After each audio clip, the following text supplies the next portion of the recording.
Martinique, actualité. Nouvelle-Calédonie, actualité.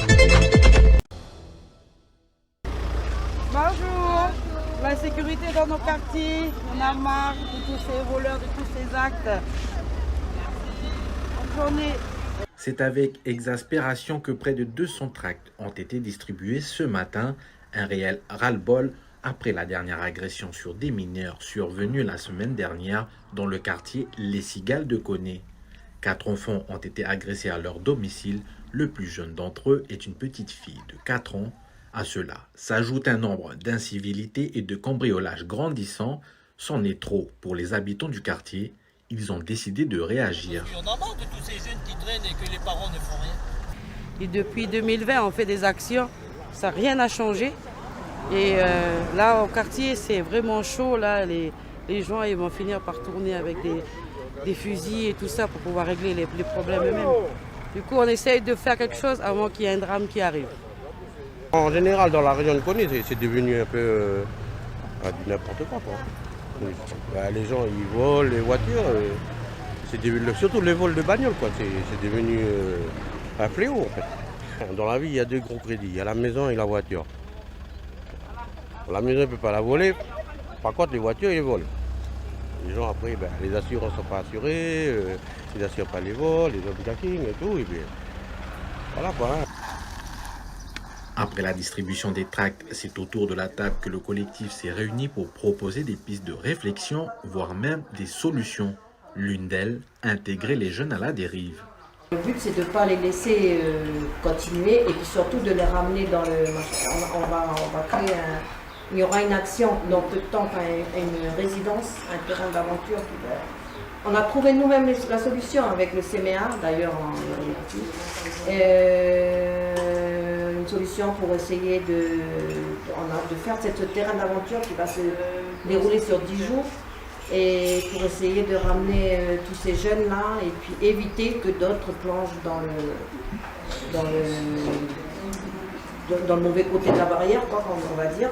Une action mise en pratique, celle d'une résidence culturelle dès le 13 février jusqu'au 23 février, 10 jours en partenariat avec le CMA pour créer du lien et identifier les besoins des jeunes du quartier.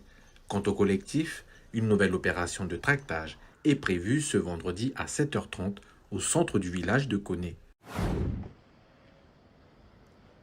La colline du sémaphore à Nouméa va accueillir un nouveau bâtiment de la Fédération des œuvres laïques. Emblématique, l'ancien bâtiment monolithique de l'association avait accueilli pendant des décennies des spectacles, animations, débats et rencontres, avant d'être démoli en 2019 après avoir subi des dégradations. Cela fait 13 ans que la FOL imagine un projet pour remplacer l'ancien centre culturel et aujourd'hui, le projet est arrêté et financé. Un nouveau centre éducatif et culturel va voir le jour d'ici la fin d'année, début 2024. C'est un bâtiment en fait qui a une vocation, je le disais tout à l'heure, de tiers-lieu, donc qui va être basé sur la rencontre, le dialogue et l'expression finalement de l'innovation et de pouvoir s'essayer à une activité, n'importe laquelle. Et nous allons pouvoir proposer de la formation, du service civique, de l'activité de loisirs, de l'activité culturelle. Et puis évidemment, on va pouvoir soutenir les projets des associations, associations qui sont déjà fédérées à l'AFOL et autres nouvelles associations qui voudront en fait développer leur activité au sein de la société calédonienne. Donc effectivement, l'idée d'avoir un tiers-lieu en Nouvelle-Calédonie, c'est un peu innovant parce qu'il n'y en a pas tant que ça, des tiers-lieux.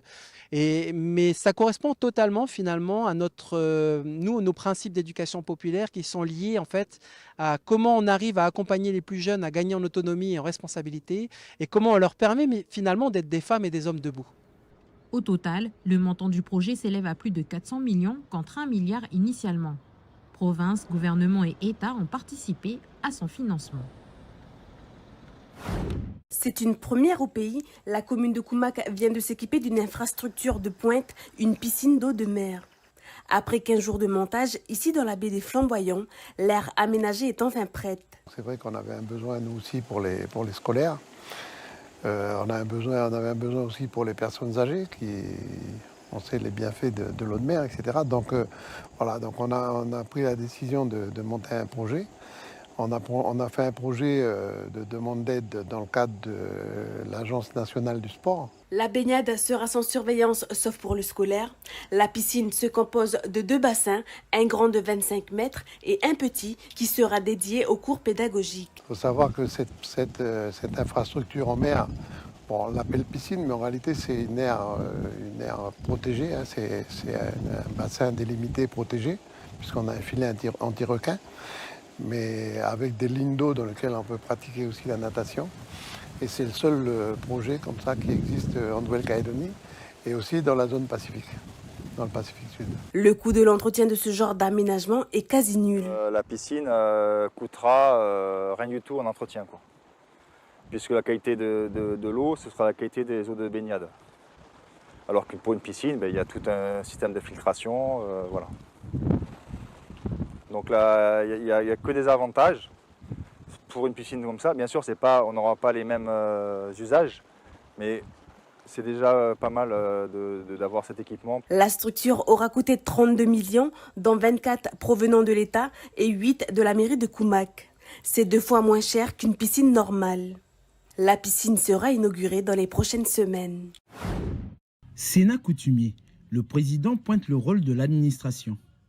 11 des 16 sénateurs ont signé une délibération pour tenter de destituer l'actuel président, représentant de l'ère Haute-Mawa, un acte qu'ils jugent illégal et dont l'ancien secrétaire général serait à l'origine. Nous avons rencontré Hugues Vemavé afin de l'interroger sur les raisons de cet imbroglio au sein de l'institution coutumière.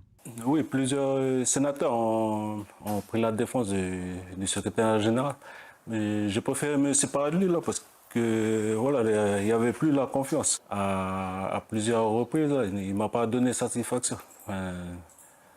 Et voilà, j'ai préféré me séparer de lui pour prendre un nouveau SG qui épouse la vision que j'ai par rapport au travail que je vais faire durant la mandature. Lui, on a remis à disposition du gouvernement au fin du mois de novembre. Mais il continue de venir ici au Sénat, là, mais en toute illégalité. Puis il participe aux réunions des autres sénateurs, mais dans un cadre illégal. C'est ça que je dénonce aussi. C'est par rapport à l'administration du gouvernement. Ils ont laissé pourrir les choses. Et voilà, c'est qui met à mal la structure du Sénat coutumier. Enfin, quand je dis c'est l'administration du gouvernement. L'administration qui travaille au Sénat, voilà, c'est commandé par le gouvernement. On trouve ça dommage qu'ils n'aient pas pris leur décision de leur côté à temps pour pas mettre en difficulté nous, l'institution coutumière, qui est le Sénat coutumier.